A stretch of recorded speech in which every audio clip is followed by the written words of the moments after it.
taking English 005 and English 111 that they complement each other. To be able to write effectively, you need to also be able to read effectively. They go hand in hand. Together, they will help you not just writing, but in all aspects of your work, your career, and in school. To learn to use the SQ4R system to better understand and retain the information that's in my textbooks. And I think that it will also help me with English 111 by helping me comprehend what I'm reading and identify thesis statements and topic sentences and to improve my writing skills and my vocabulary skills. It's going to help me in my accounting career. Also, I'm taking the course because I'm writing a book, and it will help me to finish my book by knowing what I have read and my punctuation and how to word things.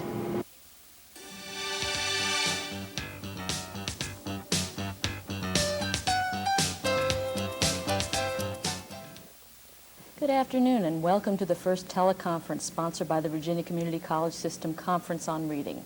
I'm Harriet Passarelli at Northern Virginia Community College, and the subject for today is reading assessment. We plan 2 more teleconferences next year, one on innovative practices in teaching reading and one on integrating reading courses into the total college community. Today we'll be hearing some comments on developmental studies from the Chancellor of the Virginia Community College System. Then we'll see on-location segments of reading instructors to hear what they're doing, and some of those same people are with us live to answer questions, along with some special experts in the field from out of state. Then we'll give our guests a chance for an exchange of ideas and a chance to field your questions. We'd like you to call in anytime with questions and comments. The number is 1-800-777-2224. We'll record your message and pass it along to the appropriate person. Before we begin our discussion of assessment, we're pleased to have with us via tape Dr. Arnold Oliver, Chancellor of the Virginia Community College System. Dr. Oliver sees developmental studies as continuing to play an important role in the VCCS.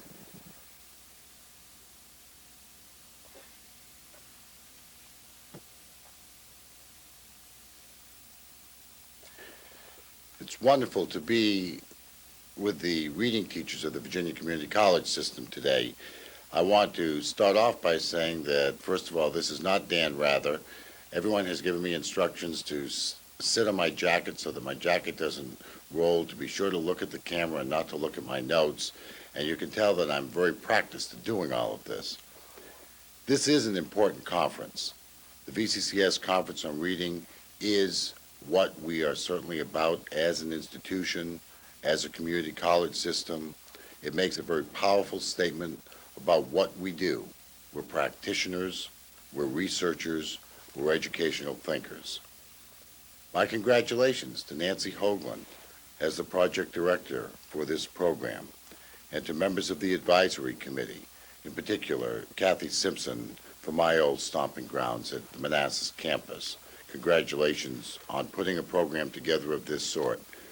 I hope that it's as successful as the program looks as though it would be. I've been asked to talk about the role of developmental education and the role in the VCCS.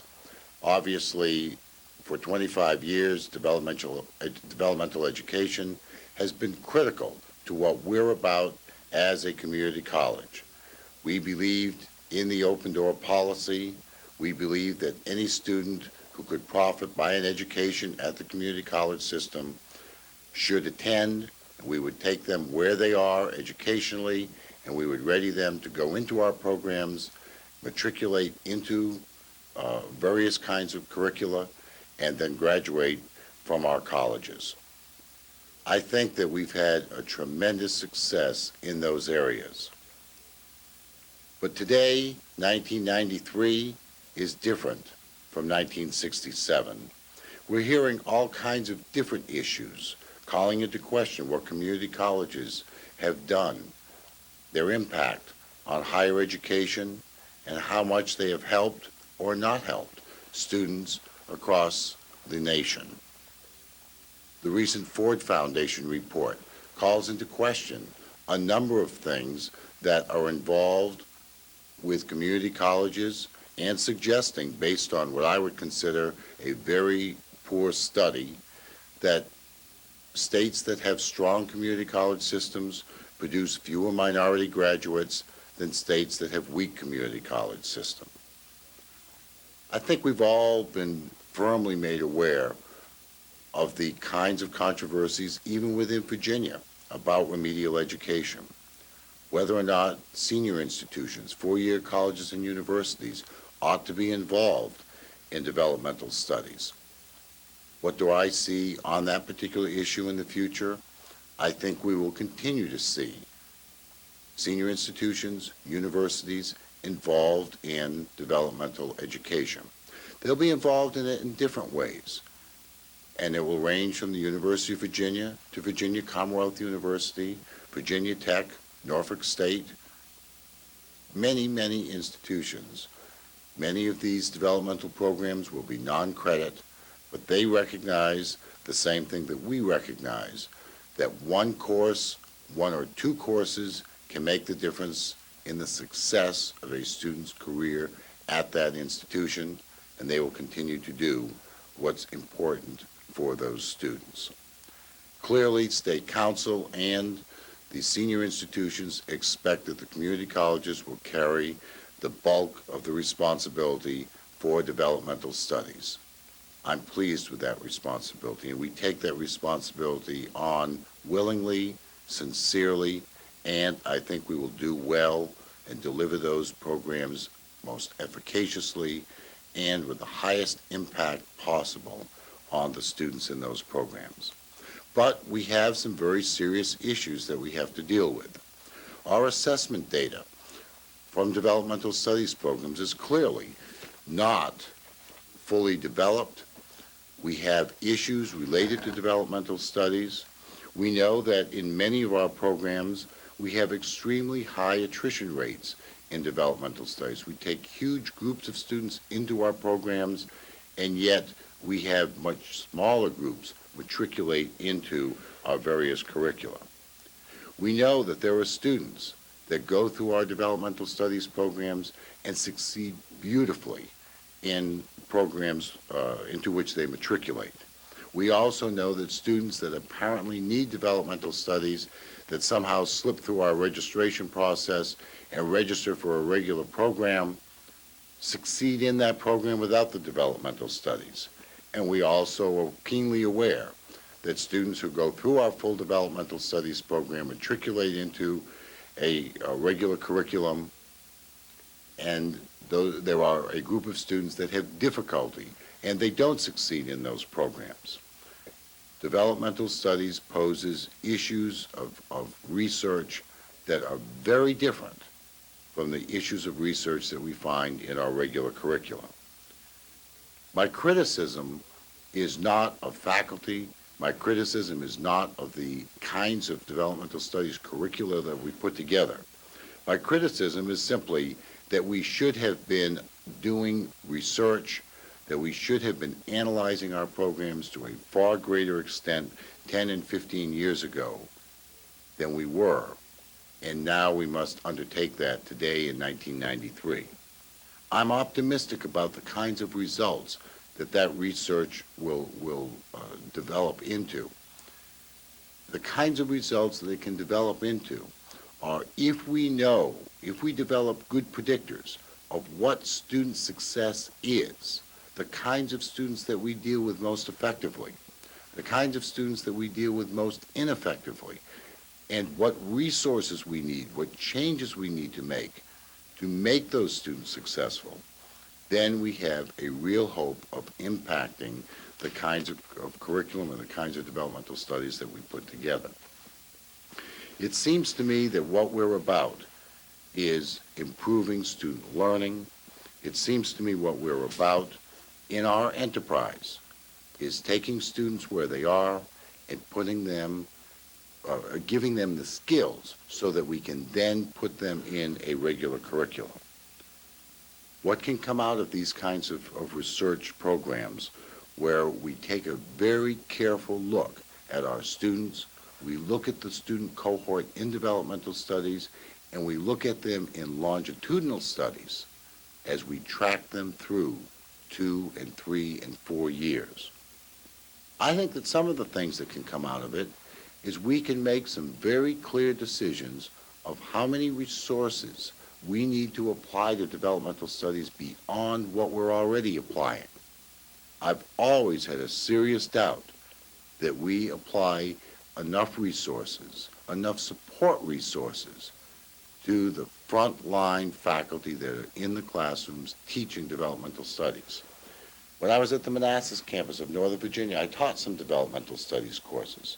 I found myself often in a situation where I did not have the counseling skills, I did not have the resources to be able to focus a student and help that student really be successful. As I talk to faculty across the Commonwealth of Virginia, across the VCCS, I hear those same kinds of issues being raised today. It seems to me that in addition to faculty, we're going to need to understand how we apply resources so that we can hire paraprofessionals and counselors to support developmental studies students in ways in which we haven't supported them before. With that kind of focus, with first of all the research, the assessment, the statistical analyses that are necessary to support those kinds of recommendations, we can then make a strong case for how to go about improving our developmental studies program. I think the one thing that we should focus on more than anything else is that our faculty are not the issue in this matter. Our faculty work hard, our faculty are creative, our faculty are absolutely committed to the students in developmental studies programs. And I find that absolutely rewarding to see again and again across the Commonwealth of Virginia, whether I'm in Big Stone Gap, whether I'm out on the Eastern Shore at Lord Fairfax, or down at Paul Campin in Southside. Again and again, our faculty show a tremendous commitment and creativity in trying to deliver excellent developmental studies programs. My responsibility, and I think the leadership of the community college system's responsibility, is to make sure that we understand what's really occurring in the classrooms in developmental studies, what the real issues are, and then to try to support in new and better ways the effectiveness and the relationships that our faculty have already built within those developmental studies programs. As everyone, I think, in the community college system agrees, we are about empowering students, giving students opportunities to dream, giving students opportunities to have a vision for their life that 2 or 3 years before they ever came in contact with us, they couldn't even imagine. But we need to give them more than just opportunities and dreams. We need to give them the skills to succeed. And I think that's what we're about, and that's my commitment. As I said before, I think that what occurs in our developmental studies classrooms is a fantastic commitment from faculty to student success. There are a lot of other kinds of curricula that faculty might be more interested in. But those of you that have the kind of commitment to teach, to research, to create new kinds of programs are absolutely to be commended for what you do. And I'm deeply appreciative of it. And I know that the State Board for Community Colleges is deeply appreciative of it. Have a wonderful conference, and please know of my support for your endeavors. Have a great day. Our thanks to Dr. Oliver for that segment today. Now let's talk assessment. For the purpose of this teleconference, we've chosen to define the term assessment very broadly. Today, when we say assessment, we mean methods of placing students, methods of evaluating student learning, and methods of evaluating the effectiveness of reading programs. For anyone outside Virginia joining us, the State Council of Higher Education in Virginia several years ago described the reading competencies that a student needs before enrolling in a college-level course. The State Council mandated that each two-year college assess how well students read and place them in remedial courses when necessary. The state also mandated that each college assess and report the effectiveness of its reading programs. But unlike states such as New Jersey, which has one statewide test, Virginia has left much of the design of the assessment program up to the individual institution. This model of assessment has allowed each college to select the methods of assessment that best fit the goals of its reading program. Today, 4 teachers of reading will be joining us, and they'll share some assessment methods that they're using. Let me introduce you to them right now. Barry Sellinger is teacher of reading at the Alexandria campus of Northern Virginia Community College. Pat Johnson is teacher of reading at the Parham Road campus of J. Sargent Reynolds Community College in Richmond. Kathy Wax, teacher of reading at the Alexandria campus of Northern Virginia Community College. And to my other side, Kathy Simpson, teacher of reading and English at the Manassas campus of Northern Virginia Community College. And we have 2 guests from out of town, as it were. Michelle Simpson, an associate professor in the Developmental Studies Division at the University of Georgia, and Queeter Makhtari, an assistant professor of reading education and coordinator of the Reading and Study Skills program at Oklahoma State University. First, we're going to go to some videotape segments, and then our guests will comment upon them. And of course, you always have a chance to question them, so please do phone in at any time during our uplink today. First, Barry Sellinger will tell us about the use of standardized tests at Northern Virginia Community College. We decided to use the Nelson-Denny for several reasons. First, it was decided that an objective measure of general reading ability should be included as part of an entire reading assessment profile. Standardized reading tests attempt to provide this information. The Nelson-Denny provides a ranking of student ability in 3 areas of academic achievement: reading comprehension, vocabulary development, and reading rate. Raw scores can be converted to grade equivalents or percentile ranks by using a grade equivalent table or a percentile rank table. It has a short administration time, it has a low cost, it's easy to score, and the forms were designed specifically for community college use. Weaknesses of the Nelson-Denny as an instrument for assessing the overall reading skill deficiencies of low-achieving community college students have been discussed in the literature. These weaknesses include the following. On average, college freshmen correctly complete only 33 of the 100 vocabulary items. Also, the norming sample does not include low-achieving freshmen. The test is inappropriate for diagnosing specific reading skill weaknesses and strengths, and therefore cannot be used as a diagnostic instrument. Several reading authorities conclude that the test should not be used as a pre-post measure of individual growth. One reason for this is that it does not measure actual information learned in the classroom. Second, growth in reading is a highly individualized phenomenon and cannot be measured by a standardized instrument. Third, standardized instruments may not be well suited to measuring short-term changes in reading behavior. Additional weaknesses cited are related to reliability, item difficulty, and the fact that there are no guidelines for selecting the best form for a particular purpose. There are problems associated specifically with this test and with standardized reading tests in general when one uses them to measure student progress and competence. Nevertheless, it seemed as though it would be worthwhile to use the Nelson-Denny as one measure of student ability as long as it was viewed in conjunction with other reading assessment measures. All the scores show student gains in reading, including those who do not complete their developmental reading course in one semester. Results indicate that students who have lower percentiles and grade equivalents coming into the course make dramatic gains.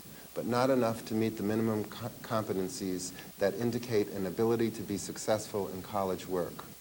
Students who passed these courses usually gained more than 2 grade equivalents and 10 percentile points. Now, Barry, if you could explain to us a little more in depth exactly how the Nelson-Denny reading test was used at Northern Virginia Community College, or is used at the college. Well, we used the test after students already were in reading classes, specifically in exit level reading classes, developmental reading classes. So after the student entered the class, we gave them one form of the Nelson-Denny reading test as a pre-test. And we tried to use this also as a check on placement, which was a little difficult because we also had to send them to a computer to be tabulated for means and those kinds of things.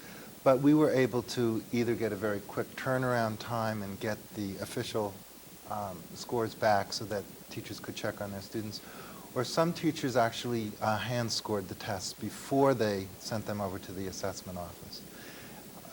That way the student felt that the test was valuable, which is a necessary part of making the test valid. And that was it for the first part of the semester. At the end of the semester, we gave another form of the test as a post-test to every student who we could get who was still in the class. And those were also sent over to the assessment office. And we were able to tabulate norms, means, and those kinds of statistics. The results came back so that we could share them with the students who took the test because we felt that was important, that they should get that additional piece of information if possible. And we were able to compile some statistics that way. We were also able to look at gain scores of students to see if they, on a group basis, if they were able to show an increase in ability as measured by this particular test. Now, you might have partially answered this question, but you pointed out in your tape that there are some problems with the Nelson-Denny, and yet the faculty still chose to use a standardized test. Why? Okay, well, one reason was we were mandated by the state to assess our students, and a standardized test is something that you can do right away or fairly quickly once you get the mechanisms in place. Since we're a 5-campus institution and there were no assessment measures that were college-wide in place and no reporting really to other than to the student within your own class, then this was something that we could start doing right away. Although even so, it was still difficult to choose a test and work out all the mechanisms for making sure that all the various teachers were giving the test, the part-time teachers, distributing the tests, making sure they were done at the right time. So it took a while to get it in place, but it's still a lot quicker to do that than some of these other qualitative assessment measures where you have to get agreement on 5 campuses among a lot of teachers as to what you want to actually assess. A second reason was that it does provide some kind of objective measure that you don't get from other measures. And you can do things with that, like tabulate means, look at grade levels and percentiles, and get some notion of where your students are. Until this point, we had absolutely no idea what grade equivalent students were reading at on a test like this when they came into the college, what they were exiting as. The danger, of course, is to take that too far and say that a grade equivalent means that a student's reading like an 11th grader or a 12th grader in all respects, which really isn't true, and that's the danger of standardized tests. But it gives some notion of what students are able to do, and whether this, what's often known as research as a FAR measure, can show results from a student taking a course. I say FAR measure because it doesn't actually measure what the student learned in the course. There may be some fallout in general reading ability as measured by a test like this. We'll be talking more about some of these elements a little bit later on. Thank you. Next, let's go to 2 faculty members from J. Sargent Reynolds Community College, and they'll tell us about an assessment program designed to replace standardized tests. Now, Barbara Glenn appears briefly on this tape. She was not able to join us today.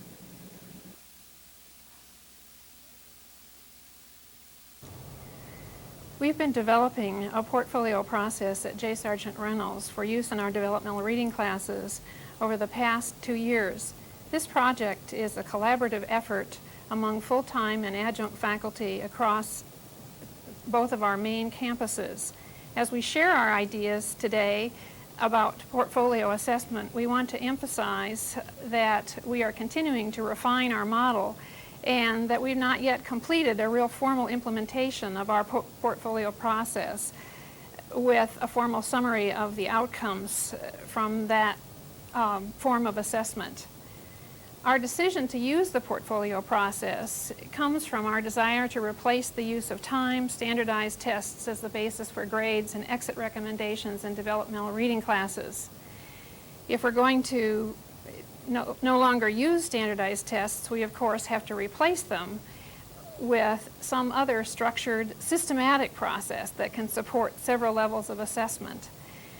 We need to pay attention to the progress of the individual student, we need to pay attention to what's happening in classrooms, and we need to address program assessment as well. We think the portfolio process and portfolio assessment supports all of these levels. Portfolios offer us a way to look at individual student strengths and needs. The things that we gather in the portfolio represent an authentic sample of students' readings for different purposes across the whole term in which students are enrolled in our developmental reading classes. These portfolios also encourage student self-assessment of their progress and cause them to reflect upon what we're asking them to do and how they're accomplishing it. Portfolios also support the classroom research model, which emphasizes the idea of a formative process of assessment in which we gather feedback from the class to determine whether students are really learning what it is that we're trying to teach them and whether they're responding to our instruction.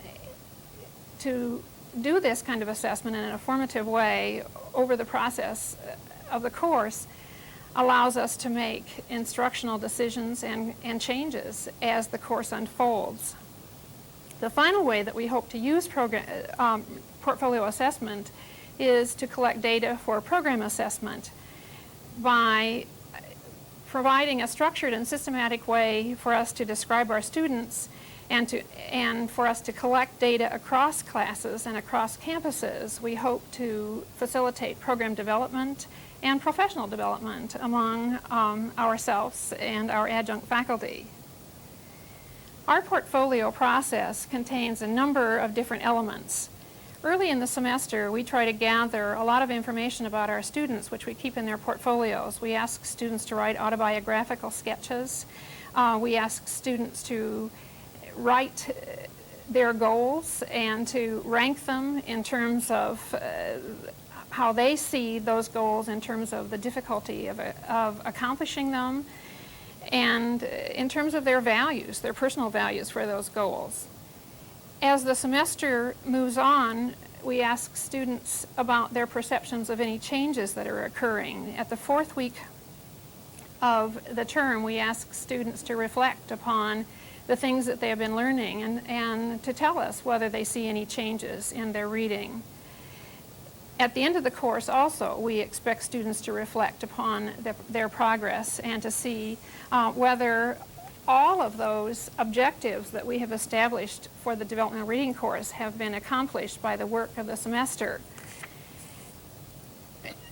As a group of faculty, we've established a checklist of strategies and reading behaviors that we want students to come to understand and to use on a regular basis. We have established also a set of common activities that we use across our classrooms after midterm.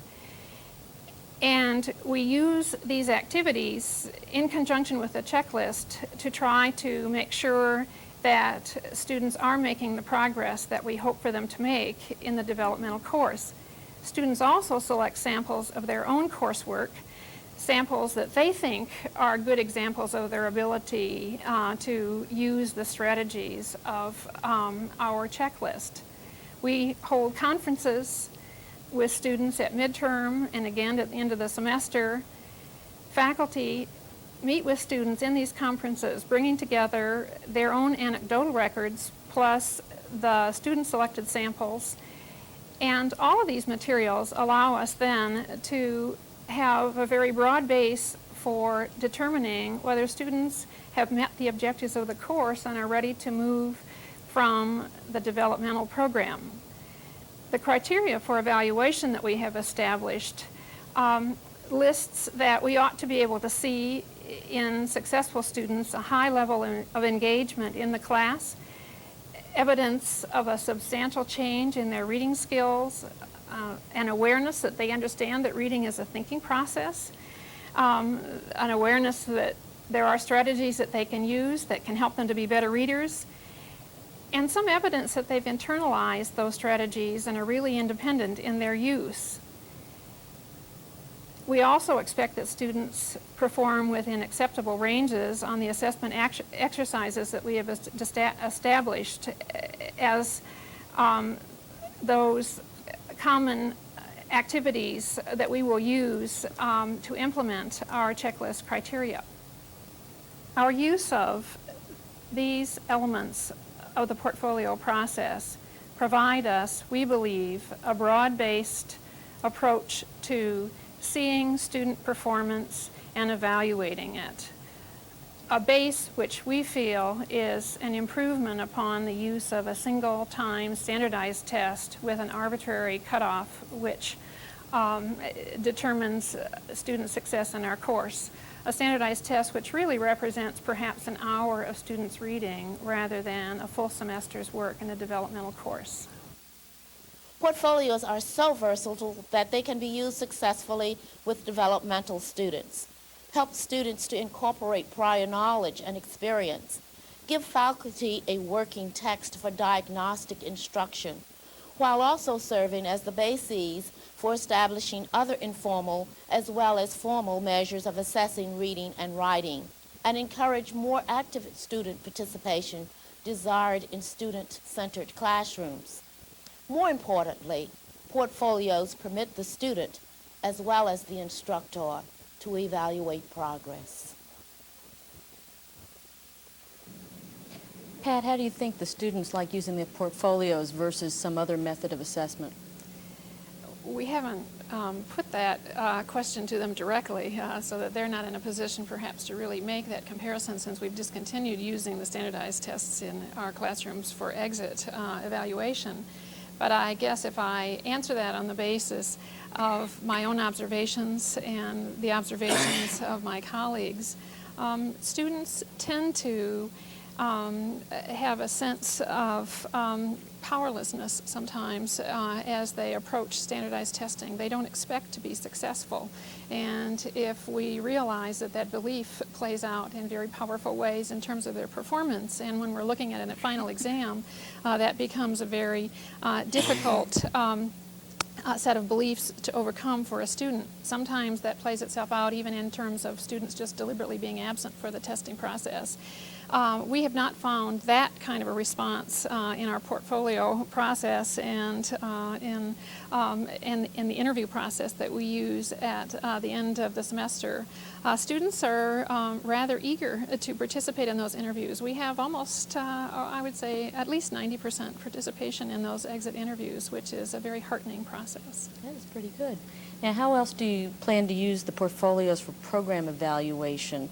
Do you plan to assign them a score or a grade or something like that?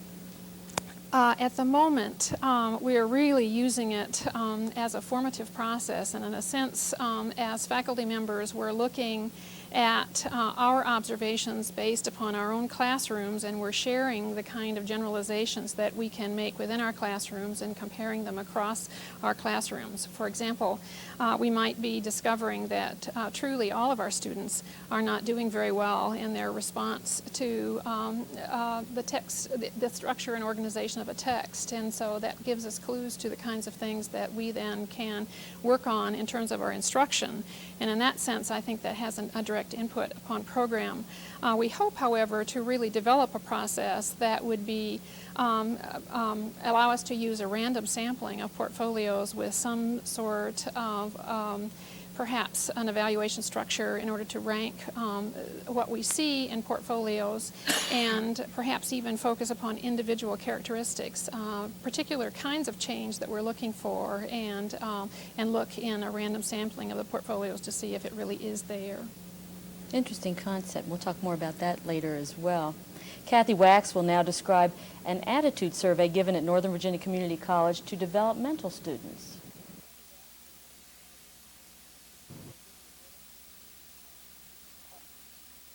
In addition to the reading and writing assessment projects already in place at Northern Virginia Community College, in the spring of 1988, we decided that we really needed to develop some kind of instrument to assess student attitudes about their college experience and their developmental classes.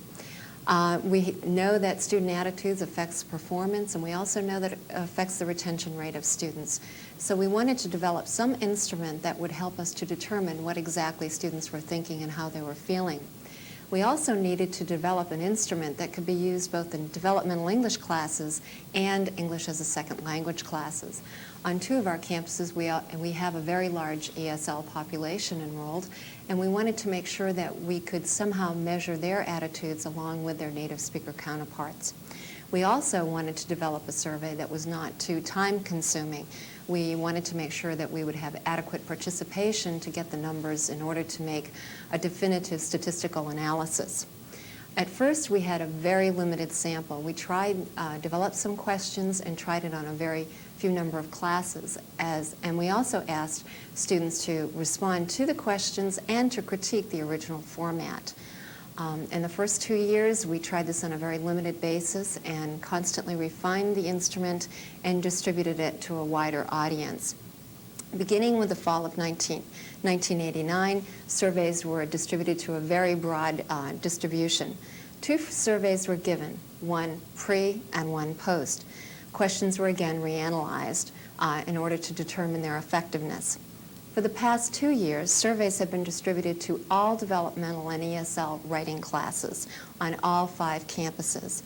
Writing classes were chosen in order to avoid repetition because most developmental and ESL students have to take a developmental writing class at some point, and we wanted to make sure that we were not testing students or assessing students twice. To describe the survey that we're currently using, there are 4 different sections that we analyze. The first section of the survey contains questions about the student's general attitude towards college. The second asks the student to assess his or her present capabilities in reading and writing. The third questions relate to the student's background, the year of high school, graduation, etc. And the fourth section is a free-form answer section relating to the general academic environment and some other questions that we felt were relevant to the students' activities in college. We have found so far, judging from all 5 campuses, that a significant majority of students are glad that they are attending NOVA. Very few ever answer negatively in any of the surveys. This has been true over the past 5 years. We've always had a positive response, which we find gratifying. Over 80% of the students enter the courses believing that the classes will be helpful to them. And we get about this same 80% at the end of the class stating that, yes, they felt that the courses were very helpful to them. Again, this is reinforcing for our program, but it also tells us that our students feel that they haven't wasted their time or their money. A large majority indicated that they were at the community college because they wanted to transfer to a 4-year institution. This we know from talking to our students that they're very interested in transferring to institutions in the area. And the role of the community college in this area often is that we are preparing students for a 4-year degree. The second reason given was to improve skills, and many students indicated that they were returning to college just because they wanted to read and write better, and simply for that reason, or to improve their job performance at their current job. Very few students indicated that they felt parental pressure to go to college. This also gives us the indication that our students are pretty self-motivated. While many students express confidence in their abilities initially, A large percentage did feel that the courses would be helpful to them. And later on, again, as I mentioned, they do, at the end of the survey, they again expressed their feelings that, yes, the courses were indeed helpful. And some of them also expressed in the free form that they would like to take more reading and writing classes because they felt that they had benefited a great deal. It was interesting to note also that initially, in the pre-surveys, some ESL students expressed a slightly higher degree of confidence than their native-speaking counterparts. We have found very often that students enrolled in developmental English classes have a lower self-esteem and don't feel quite as confident of their abilities. However, some ESL students felt that, yes, they had strong skills, they just needed a little bit extra time, but they felt more confident. And we take this to mean that they feel confident in their own language and feel that they just need a little extra practice in English. In the free-form section, the vast majority of the students indicated that they were satisfied with their experience at NOVA. This confirmed the quantitative part of the survey. A number of students indicated that job and responsibilities interfered with academic performance. This is usually especially true at a community college where the greatest percentage of students either working full-time, part-time, or have other responsibilities outside of the classroom. So we weren't surprised at these responses on a community college survey. One major finding that seems to, something that we knew instinctively but seems to be confirmed by the survey, is that being comfortable with the instructor correlated very strongly with the student's perception of the class being valuable, successful, and worthwhile. We tend to feel this instinctively, but when they had the chance to respond anonymously, this was confirmed. There were also very strong positive feelings overall and very few negative feelings overall about the other students or other instructors on the campus. So again, we felt good about that. To summarize, students in general have felt very positive about attending Northern Virginia Community College, and all the students indicated that they felt more confident in their abilities after taking the classes. This, of course, has been wonderful news for us, but we also know that we do need to work on perfecting the survey so we get more responses, and we also know that we need to be very thorough in our tracking of these students. We're glad that they feel very positive about their experience at NOVA, and we want to look to the future and see if these students do stay in college as they indicated at the beginning they would like to do, and if they do indeed transfer to four-year institutions. Some gratifying results there. Very good. Approximately how many students did you survey each semester? Last semester we surveyed approximately 2,800 students from all 5 campuses. So we have quite a survey on that, and they were run through the computer by Nancy and Kathy, and the results were tabulated. So we really do touch most of our students, and as I mentioned, we survey the students in the writing classes because almost all students have to take a developmental writing class.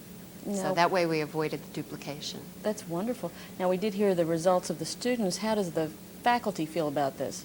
Actually, faculty response has been absolutely wonderful. Everyone has participated. We get all the surveys back. We've had very positive comments, and I think this shows. We've had positive comments from the students, and the faculty members are interested, too, to find out how their students feel about the whole experience. So, and at this point in time, we have felt very gratified with the results, and we're not going to become complacent, I know that, but we do feel very positive about all the results, and that the students feel good about it, their experience at NOVA, and the teachers are involved, too. Very good. Now, as VCCS faculty are well aware, the State Council for Higher Education in Virginia and the Virginia Community College system have requested that colleges track the progress of developmental students. Now Kathy Simpson will describe 3 different studies in use at Northern Virginia Community College. Teachers of reading ask periodically, do the college courses in developmental reading really work? Are they meeting the needs of our students? And are they indeed providing the content that our students need to be successful in their credit English courses and in subsequent courses that they will be taking? The answers to these questions are crucial to determining whether a developmental reading program is successful or not. And in fact, the answers are crucial to determine whether the course content that we're offering in these developmental courses are working for our students, and to determine what kind of student gains our students are reaching because of these developmental courses. One way to find answers to these questions is to develop some tracking studies. Tracking studies give valuable information on these topics. Since it's common for many students to enter college with deficits in one or more of the basic skills areas, students are often required or recommended to take developmental reading courses. These courses in the state of Virginia are required. So our students are taking courses that are to help them in their future English courses that they take and subsequent courses. Here at Northern Virginia Community College, one of the basic overall goals of our program is to prepare students to succeed in reading-related requirements of entry-level college credit courses. And one way that we can determine whether these students are being successful at meeting this goal is to look at and develop tracking studies. In fact, tracking studies can provide these types of information. Here at Northern Virginia Community College, we've been struggling with the design of our tracking studies. We've been given some guidelines by the Virginia Community College system and by the State Council for Higher Education. They've suggested that they would like to see the following kinds of information about our developmental reading students. Northern Virginia Community College has had some problems getting some of this information. We have had various different types of placement tests on each of our campuses with various different cutoffs. But now, over the last 2 years, we have had consistent placement tests on all 5 campuses and consistent cutoff scores. So we were able to begin to develop our tracking study using the guidelines that SHEV and VCCS provided us. But we soon learned that those guidelines did not provide us with all the information we wanted. In fact, we ended up designing 3 tracking studies. Our first tracking study collects data on the effectiveness of our placement procedures, retention patterns, and academic progress of a specific cohort of students in reading courses. But these students in reading courses in the cohort did not include all the students in our reading courses.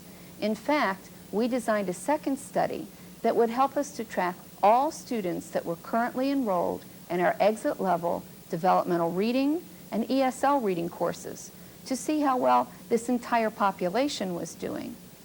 And finally, we decided we wanted some descriptive data on our students. We wanted to know their gender, we wanted to know if they were full-time or part-time, we wanted to know their citizenship, we wanted to get a picture of who our students were, because that too would help us with course content design. So here at NOVA, we indeed designed these 3 tracking studies. We designed them with English faculty input and specifically reading faculty input. And then it was those very people who analyzed the results so that we could use them. And by examining the results of our tracking studies, reading faculty began to determine the number and characteristics of students enrolled in our developmental reading courses, the effectiveness of our placement procedures, and the student achievement of some of the reading program goals, and the academic progress of developmental reading students in their developmental reading courses, in their subsequent credit English courses, and subsequent courses that they took within the college. For example, at Northern Virginia Community College, we soon learned through our tracking studies that 23% of our student population were recommended and then required to take a developmental reading course. And this was within guidelines, national guidelines. We also discovered that the majority of our students who successfully completed our exit level developmental reading courses were successful in their subsequent credit English classes and in their subsequent courses. And we determined this by discovering that 77% of our students who successfully completed these exit level courses in the fall, for example, of '88, persisted for 2 years and had a GPA of 2.1. And of those students, 65% completed English 111, and of those, 78% had a grade level of C or better. So this verified that the majority of the students in our exit level developmental reading courses were successful in English classes and in subsequent courses. By sharing the results of our tracking studies with faculty, we were able to reap several benefits. We were able to inform faculty of just how well their students were performing across the college in developmental reading courses. We were also able to help faculty to see how the students were performing in their subsequent English courses and in their subsequent courses. And often reading teachers wonder, how well did my students do as they continued on? And we could now provide them with this information. It also allowed us to compare student outcomes with some of the goals of our own reading program to see how well the students were meeting those goals. We also established an ongoing articulation among reading faculty and English faculty and faculty in some of our subsequent courses so that we could talk about what we needed to include in our content to help students be successful in their subsequent courses. We also were able to invite faculty to review their instructional design of their courses, to think again about what they were doing in their courses, why they were doing it, and how it was affecting student performance. And finally, it allowed a periodic review of our placement procedures to see if indeed our placement tests were placing students appropriately and whether the students were taking those courses. So when reading faculty design tracking studies and analyze the data collected, they can only benefit from what they learn. Our Northern Virginia Community College faculty design tracking studies provided one type of an assessment measure that did indeed help us to determine the success of our developmental reading programs, to follow the academic performance and persistence of our developmental students, and to understand some of the characteristics of our developmental students. It was the results of these tracking studies that helped us to determine how successful our program was. Now, these faculty design tracking studies were quite interesting, but how important is it to actually have the faculty involved like that? I think this is very important because it's the faculty who know what the goals and what the objectives are of the reading program itself. And in order to design an effective tracking study, our hope is that it will tell us whether some of our goals are being met. So it is the very people who develop those goals and objectives that should also be designing those tracking studies.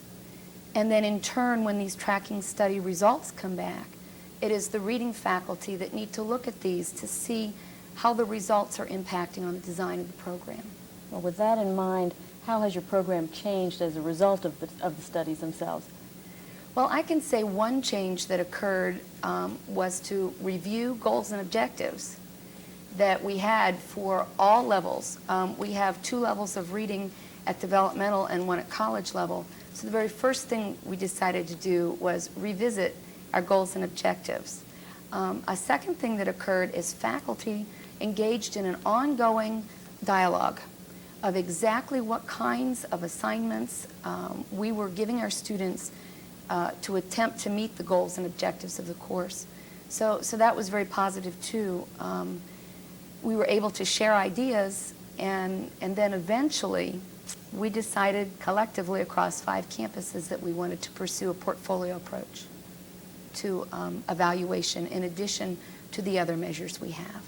Interesting. Well, we're going to ask in just a second for our other 2 guests to join us in this conversation and comment upon some of the things that we've already discussed here, but I also would like to hear your comments, and you can issue your comments by calling 1-800-777-2224, and we'll take down your message, and we'll be glad to field these to the panel today, and please call us. That would be great. And I'd like now to have Dr. Michelle Simpson and Dr. Quader Montari to join us today. Dr. Simpson, Michelle, there seems to be some debate about the use of standardized tests, when we've heard some of these conversations. What do the standardized tests measure, and then again, what do they fail to measure? I think I'd like to talk about, first of all, what it fails to measure, and I think that would be an easier way to begin. I think one of the, and this was alluded to in Barry's presentation, is that it really doesn't measure what we in the field think reading is. The construct validity of standardized reading tests, I think, is really under challenge. Is reading really what involved in reading? Is that 150 words answering questions that might be memory or mood or tone or whatever? Or is reading a constructive process where the reader interacts with the text and then takes away some kinds of ideas, transforms those ideas, integrates the ideas across?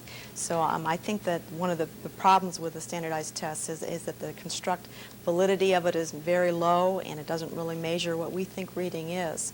I think another problem is it doesn't look at the whole student. I think that's been alluded to all the way through today. We talk about portfolios or attitudes or whatever. We're looking at a small slice of a student.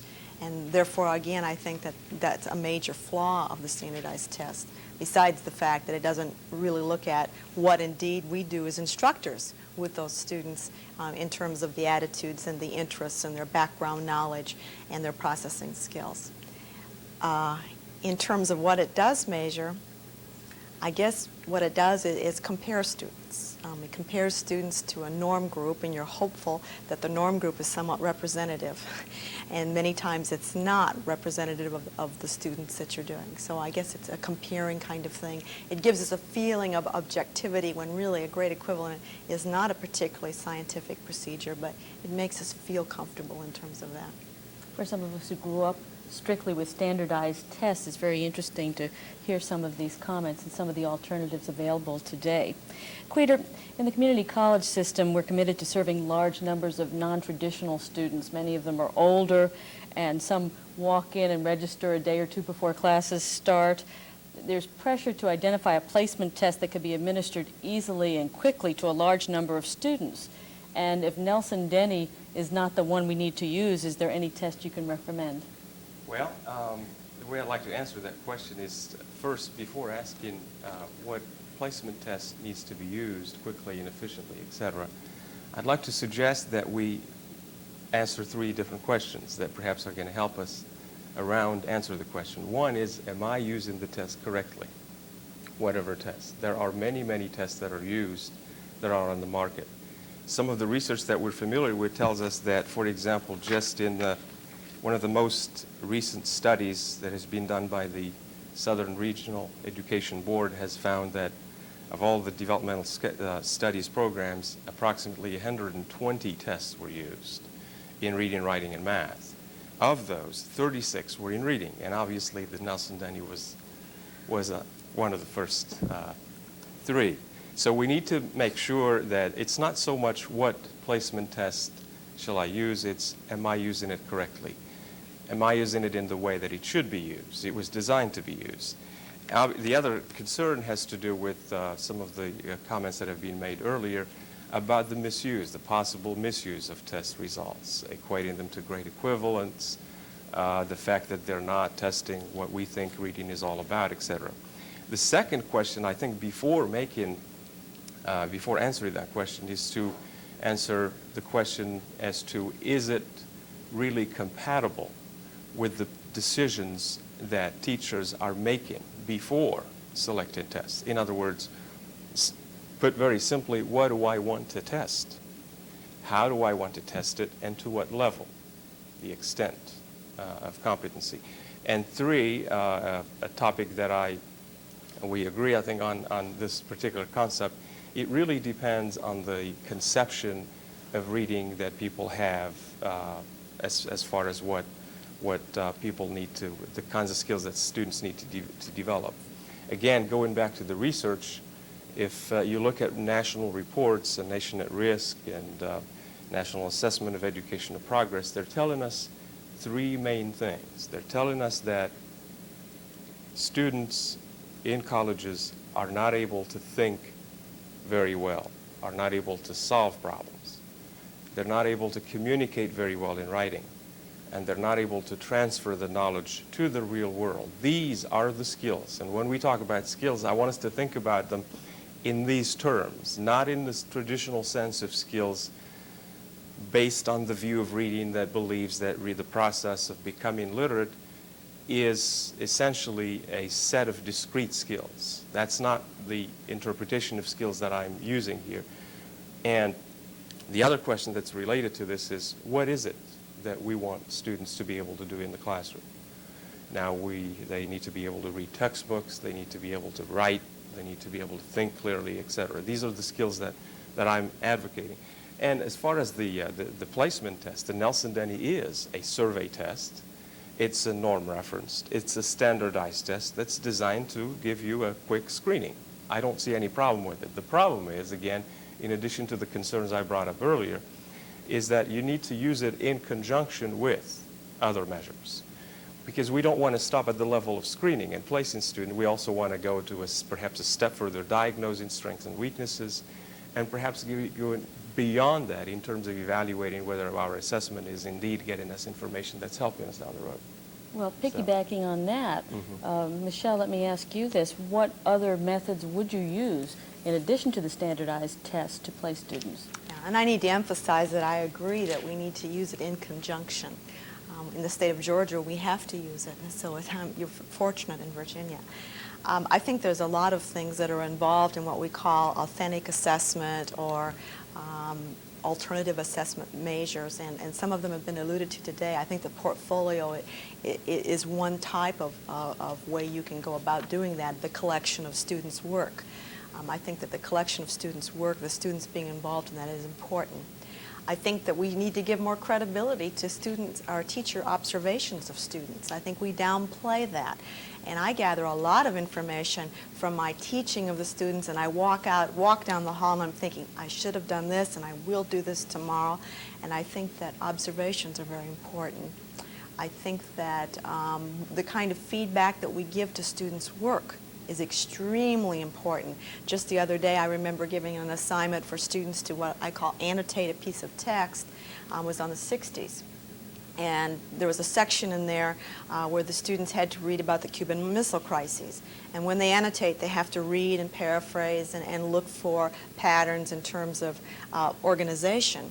And there was a pattern in there that was very subtle because the author was rather inconsiderate, which is the way real text is, unlike the contrived things that we use in commercial materials. And it was talking about the impact or effects of the Cuban Missile Crisis. And obviously the text was not considered in saying there were 6 impacts. The first one was.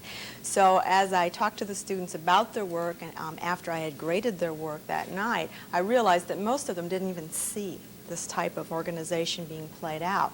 So I was prepared then to go into the lesson the next day saying, all right, let's talk about how authors may or may not signal how they're thinking about an idea, and the idea of, these are the effects, these are the impacts or the results. So I think that grading their work and very carefully not assigning a quantitative score but a qualitative score through the use of checklists. And I've developed a lot of checklists to do that, to help facilitate the grading of this. Then going back and feeding that into the instructional loop is very useful. So in addition to observations, there is the qualitative feedback that you get from their work. There's students' self-report that comes through in portfolios. The students evaluating their own work. I put students together and they evaluate each other's annotations or each other's essays. So they're involved in that also. And then teacher-made tests that we give to show whether we've taught a particular strategy when it's applied in a context. So there's lots of alternative means. And I think they do have validity. I think that's a question often we worry about, well, does my observation have validity? And I'll go back to the point being, do the tests that we think have validity really have construct validity? Do they really measure what we consider to be the reading process? If we feel that what we are doing in an informal manner through portfolios or students' self-report does have construct validity, then I think we're on the right track. Well, that leads us to another interesting aspect of this testing business, and that is at least one college, and I'll field this to anybody who wants to answer, at least one college is using AccuPlacer, which is a computerized test. What is your opinion of something like that, especially in reading? As far as I'm concerned, it is a test that's based on the same principles that most of the other tests, the standardized tests, are based on. Namely, it's a passage, typically short, about some obscure topic, a set of multiple choice questions, and so it does have the same flaws that any of the tests do have. Perhaps one of the things, and there are many tests that are computer-based that one can use. But again, one needs to be aware of those problems that are associated with those kinds of tests. Perhaps another dimension in talking about alternative ways of assessing, there are a couple of words that I'd like to use that I think we need to think about. One is the concept of integration. And oftentimes, in my experience teaching at a community college and at a four-year institution teaching reading and study skills and such courses, I have noticed that topics and subject matter like reading and writing and English as a second language always being treated as a separate component. What I'm advocating is integrate them with the rest of the curriculum. By integration, I really use it in terms of three senses. One, integrating sort of the sub-skills, the traditional way of looking at reading as a set of discrete bits and pieces kinds of information. That's the first sense. The second sense is really integration of the language skills, reading, writing, listening, and speaking. And the third sense is a larger sense, and that's the across the curriculum. Oftentimes, for example, in the field of writing, most of the time the thinking is that writing is something that's typically done in English departments, and only those people can do it. The idea here is not so much to teach it, but to use it as a way to learn content. Teach it as a way to help kids think through what they're learning, etc. And of course, the second word, the important word that I would like to highlight and emphasize is the word authenticity, is to relate what we do in the classroom to what actually happens in real life. There seems to be a gap, a huge gap, between what happens, what students learn in the classroom, and what they're called upon to do in the real life. And I think that gap needs to be narrowed. Again, integration, and by integration also, we're talking about involvement on the part of the student himself or herself and on the part of teachers. Reading and writing, language skills, it's everyone's business. It's not just... I have a question. AccuPlacer has very short passages, like you said, on topics that may not be relevant to students, just as Nelson Denny or ETS or any of these other tests do. But this particular test, the passages are very short. So is this so far out of the range of what students may be asked to do typically that it would invalidate the test? Or can something that's that short still be a screening mechanism that's as valid as some of the tests with longer passages? It's no more invalid as any other test that we've talked about. And if you're using it for placement purposes, as a quick device, a quick instrument, it is satisfying what it is intended to do. No more nor less. It doesn't really, when somebody takes it and passes it and places it at a higher level, it doesn't really mean that they're able to read better or able to do some things in the classroom that we expect done better. It simply means that they have quote unquote passed, or they have achieved a certain level based on that particular test, based on the skills that are sort of quote unquote tested in that particular test. So the key thing then seems to be look at what the skills are that test purports to be testing. That is an important point to bring up. And also, again, the skills, and we don't mean the sub-parts of language, the sub-skills. We're talking about skills that, as a nation, we're concerned about. We're talking about the ability to think clearly, the ability to solve problems, the ability to write and communicate in writing, the ability to transfer knowledge. These are the skills that I think we need to change the way we look at the way we have been looking at the processes of reading, writing, language skills in general. To piggyback on Yeah. that, I think if we use the word that you ended with, processes, that might help us. Because there's so many connotations that spin out of the word skills. I mean, I'm old enough to have been around when the Wisconsin design was out, so if any of you know what that is, I mean, that was 1,000 skills to drill and kill. I like to talk about processes with my students, and I say, all right, now we're doing a selection process. We're learning how to figure out what's important or in a lecture or in a piece of text. Or now we're going to learn how to do some transformation, putting this into your own words so that you're not memorizing text. Now we're going to talk about integration, and what I mean by that is take the lecture notes and take the piece of text and take the article from the Newsweek, and let's see if we can make an overall picture about what the author and these authors are saying. I mean, they don't even see text as having authors. It's this kind of generic being or computer that's created these things. But how these authors agree or disagree, and what are they saying, for example, about pollution or the 60s. And let's monitor, let's reflect. And I think that kind of puts it in a proper perspective, because you not only monitor in reading, but you do that when you write. You transform when you write. You're integrating when you're writing. You do that when you listen. And so I think that that's a nice way of thinking about it, but it helps me. I don't know if it helps others. If I may add just a couple of comments. If we can just trust the student and the teacher, if we can just trust them, that the teachers can teach and students can learn, and if we can share that responsibility with them, if we can put them in the driver's seat, I think we can do a lot better. This is a time of really change in the field. I was talking to somebody earlier about some of the work that's being done in Illinois and Michigan in terms of alternative assessment processes. And I think they, as far as I'm concerned, they lead this effort, and they're in the process of constructing tests that reflect some of these things that we've been talking about, the kinds of skills that we've been talking about. I have some references that I'll be happy to share with anybody that might be interested. But what they have done, very briefly, instead of using the traditional format of a standardized test, the multiple choice namely, and the sub-skills that have been, they're now constructing text that is authentic from real life. And they're now requesting students to solve problems that are typically encountered in real life. So you're going to see a new generation of tests that I think are going to be closer to what we want done in the field than we have been able to see so far. Very interesting. Anybody else have any comments or questions on that?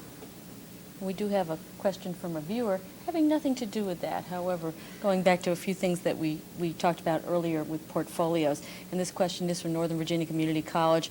And the viewer wants to know if either of our guests, and you're all our guests, but our special out-of-state guests, have had experience using portfolios directly. I'll start. I'm currently using the portfolio in the courses that I teach, and they're undergraduate and graduate level courses. I'm also involved with a portfolio assessment project at the state level, but it has to do with teacher education, the preparation of teachers. There are lots of similarities that can be drawn from the design of a portfolio approach can be borrowed to use it to test entry level or to test mid-level learning or to test satisfaction level or outcomes or whatever. So I've had a little bit of experience in that, and I'm sure Michelle has had. Yes, we don't formally do that, or at least I don't formally, but I use all the components thereof. In other words, the student conferencing that occurs, the student work, the selection of the student work, the students' self-critiquing of the work, and other students' critiquing of the work. So many of the components are there. It's just that we have not formally called it a portfolio. I think it's still the idea of authentic or alternative assessment to the standardized measures. I don't know if that answers the listener's question or not. I think it does. There are 2 or 3 problems that are associated with portfolio, in my personal experience. The first problem that I found is the criteria. You need to decide on a set of criteria to quote-unquote assess or evaluate or test or whatever word that you want to use there to make sure that you are fair and you are indeed assessing the kinds of things that you want to assess. And a lot of people prefer to do it in an unstructured way, and people prefer to do it in a structured way. It really depends. The other one is simply the bias of the evaluator, the person doing the evaluating.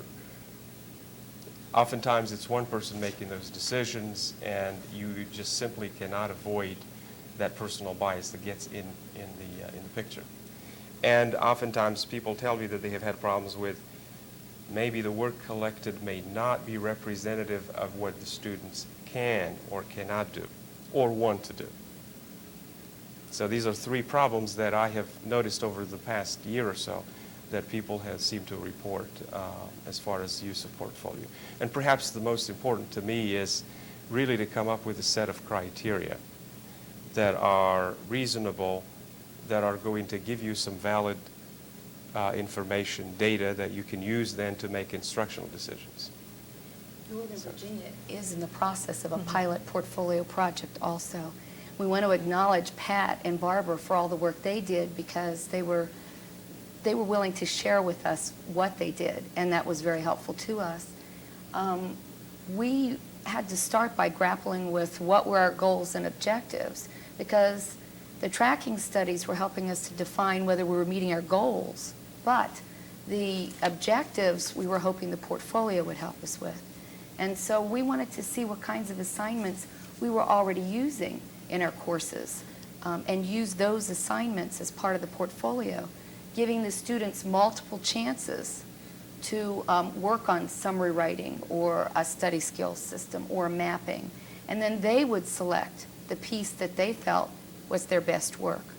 And then we have created a set of criteria. For each of these three pieces, we started small. We decided this project is going to be a several-year project. And so we started with just three types of activities to be in there. And we'll be testing out our criteria at the end of this semester. And I think it is important that we will have 3 readers for the portfolios, that you get together and that you carefully look at the criteria that you're using. You have an actual, it's almost like a holistic scoring session, so that the faculty are aware of what the criteria are and everyone is judging the pieces by the same criteria. And then the portfolio will either pass or not pass. That will not determine whether the student passes the course or not. That's still up to the instructor. But we are hoping then to maybe even do some studies of those classes where these tracking studies, those classes where these portfolios occurred, look at how those students did in the tracking studies versus the classes where we didn't have the portfolio. Well, we look forward to catching up with you again on that, because that sounds very interesting. When do you expect everything to be in place, all the elements that you're working on to be in place? Well, this is the first semester where we're collecting information and we're going to attempt to score it. I would say it'll be another semester to figure out what we really want in the portfolio with student input as well as faculty input. And then after that, we're going to have to make sure that the evaluation criteria are pretty accurate. So I'd say that's fall or spring of next year. So maybe by the fall of the following year. So I'd say a year from this fall, we might be able to have something that we can report fully on. Well, we'll catch up with you then. A viewer from Lord Fairfax Community College asked us this question, and this is of our 2 out-of-state guests, and it's kind of interesting because we've largely been talking about Virginia here. What kind of state assessment programs exist in Georgia and Oklahoma, and how effective are they? In the state of Georgia, we have a thing called the college placement exam, and it's very typical to any mandated exam. It is the short passages and the questions about main idea, tone, mood, vocabulary. And everyone must take that not only before entering the university, and then there is another one which is called the Regents exam that's given at the end of the sophomore year, so that in case a student perhaps passes the initial exam called the college placement exam and therefore makes it into his or her major field and has problems, there's another exam there waiting to catch them. The net becomes bigger so that they provide help and there is remediation. So those are the state mandated. We use that, of course, in conjunction with our own informal measures and put more reliance on our informal measures. We've found, however, that's rather interesting, that even though we teach in a way that's emphasizes the students becoming independent learners and successful in sociology and psychology and history, where we use actual texts and teach the processes with those materials and ignore the test and do not drill on it, that our students will pass the test, whatever the cutoff score is that we establish. So we feel rather comfortable about that, but that is the state mandated test. It's one way of sorting students, placing them in our program, but we use it in conjunction with our other alternative measures. Thank you. And how about in Oklahoma? Oklahoma is one of the few states that does not have a statewide assessment system yet. It's in the process of thinking about either developing one or using one that's an existing one. In the meantime, a variety of measures are used: ACT scores, Nelson-Denny scores, high school grades, GPAs, all of those used in combination so far. As a matter of fact, just currently there are 4 projects statewide going on. One is an entry-level, what is called an entry-level assessment program, which basically tests prior knowledge placement way of placing students in courses. And then there's another idea that's going to measure learning while students are in school, and that's the mid-level. It's called a mid-level assessment system. And then we have a satisfaction level, and it's the program that basically asks the question, are you happy here? Are you getting what you think you're getting? And if so, what can we do to help? And then there is a 4th part to it that has to do with teacher education outcomes, and that's the one I'm involved with more directly. It seems to me that it's about to follow the sort of the process that was followed in Texas back in 1988, in the fall of 1988, the TASP program. Interesting that Texas does not use the word test or assessment at all in their, use the word program, which is, I think, is a more appropriate way to, it's really a program. It's a program that's supposed to assess where you're at, your problems, difficulties, weaknesses, strengths, and then to somehow remediate. Remediate is not really the appropriate word here, but help you become a successful college student. Interesting. So. We do have another viewer call, and the different angles that the viewers' calls are coming from are interesting. This is from New River Community College, a viewer there, and she says, we are interested in the whole language approach. How should this affect our assessment of student learning? Anybody who'd like to field that? Well, I think with Pat's portfolio project and Northern Virginia's portfolio project, that they do involve whole language. They involve integration of reading and writing in assignments that students are completing, they're revising, they're working on together. I think our notion for portfolio is that reading and writing will be integrated, and that perhaps even if you write and you realize that your writing is nothing more than something someone else is going to read, and your reading is something that's nothing more than someone else's writing, that you'll see the tight connection between reading and writing. So I think, I don't know what you think, Pat, but I think that one of the really important whole language dimensions, I guess, of what we're doing is encouraging student-selected reading, which is a very important part of the portfolio process. Students are expected to read widely in materials of their own choice and keep records of their responses to that and their reasons for their choices and their reactions to the ideas. And indeed, that's one of the things that we look at in the final interview to consider whether or not there has been a kind of engagement in the process of reading, which is really one of the purposes of whole language, and that students are reading more broadly, their interests are more varied, and they feel more capable. On one of the fourth week assessment exercises that we did this past semester, one of my students responded that he was not as afraid to read anymore as he used to. And I guess that's a rather poignant statement of where students begin and where we may hope to see them finish. And a type of summary writing is in both of the portfolios, where you're taking something that you've read and you're isolating or trying to determine what the overall main idea is and major supporting details in writing. In ours, we also have a study strategy that's in there, and that too requires writing. So I think the portfolio allows it and even encourages the whole language approach. Once you move into reading and writing, and also, as you said, Pat, the idea of student-selected reading, I think another part of that is we've used the word authentic text. And I want to reiterate this as one of my hobby horses, perhaps, but authentic text does not occur in commercial materials. Whole language, to me, if you're using a portfolio system and then you place students into commercial materials where there are passages this long, you have a philosophical dissonance.